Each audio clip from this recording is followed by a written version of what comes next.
Bila emergency oh. Okay, napapalitan na namin ng catheter si Papa mga ka-baby.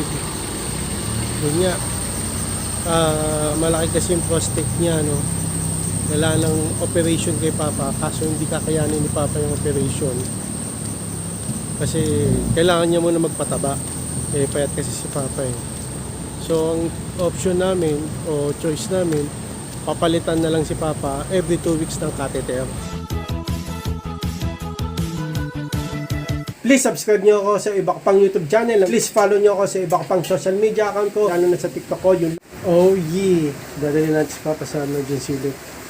Hindi na naman siya makahihi. Papalitan namin ng catheter sa General Hospital Emergency. Lakas ang ulam ngayon. Tara.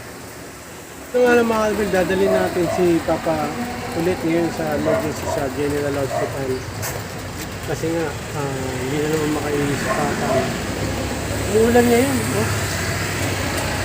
Hirap kumuha ng taxi. Mukha akong taxi ng mga kalbil. Okay, umuulan.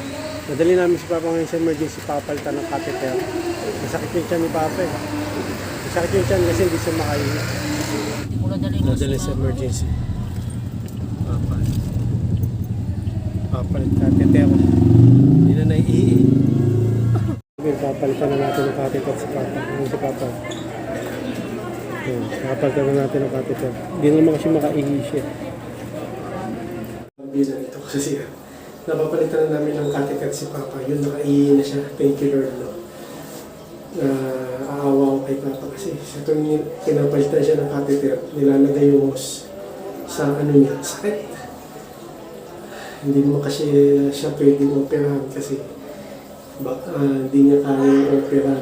Dun sa prostate niya malaki. Kailangan magpataba muna si Papa bago operahan.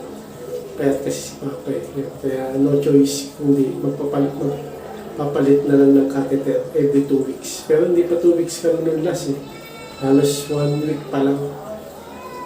Hindi na siya makahihi, kaya pinapalitan namin agad siya ng catheter na ngayon. Yan. Bila emergency Okay, tag dito. Napapalitan na namin ng catheter si Papa mga ka-baby. Yun nga, malaki kasi yung prostate niya wala ng operation kay Papa, kaso hindi kakayanin ni Papa yung operation kasi kailangan niya muna magpataba, payat kasi si Papa So ang option namin o choice namin, papalitan na lang si Papa every 2 weeks ng catheter. So ngayon, pinapalitan namin dito sa emergency si Papa dito sa General Hospital kasi nga di na siya makaihi, malaki na yung puson niya. So yun, napapalitan naman namin ng catheter.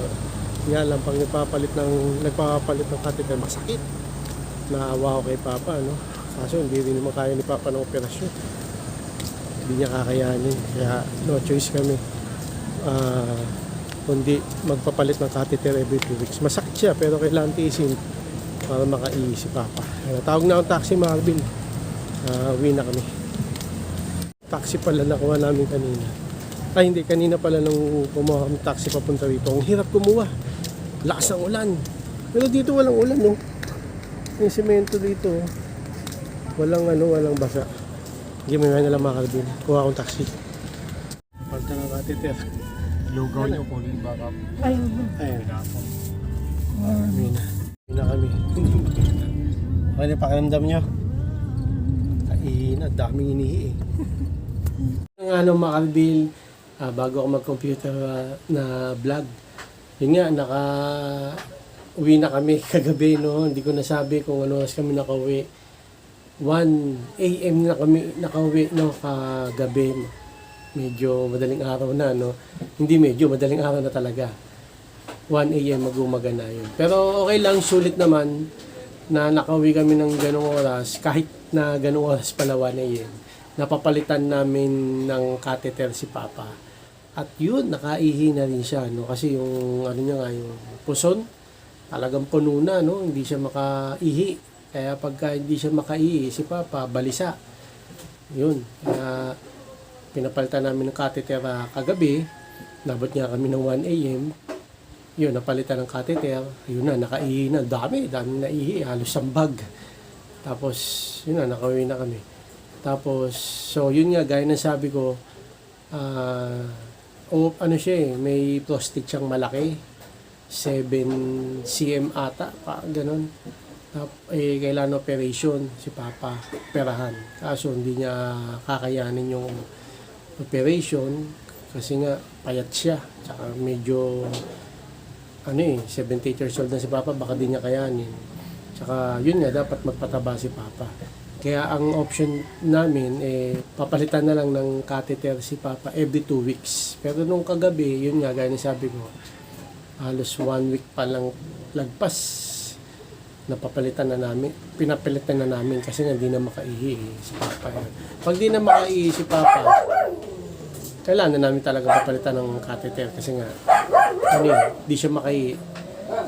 Yung puso niya rito, puso na yun, lobo na, matigas, talagang, hindi siya komportable pag di makaihi, kaya pinapalitan namin ng catheter na kagabi. At napalitan naman siya ng catheter kagabi. Yan.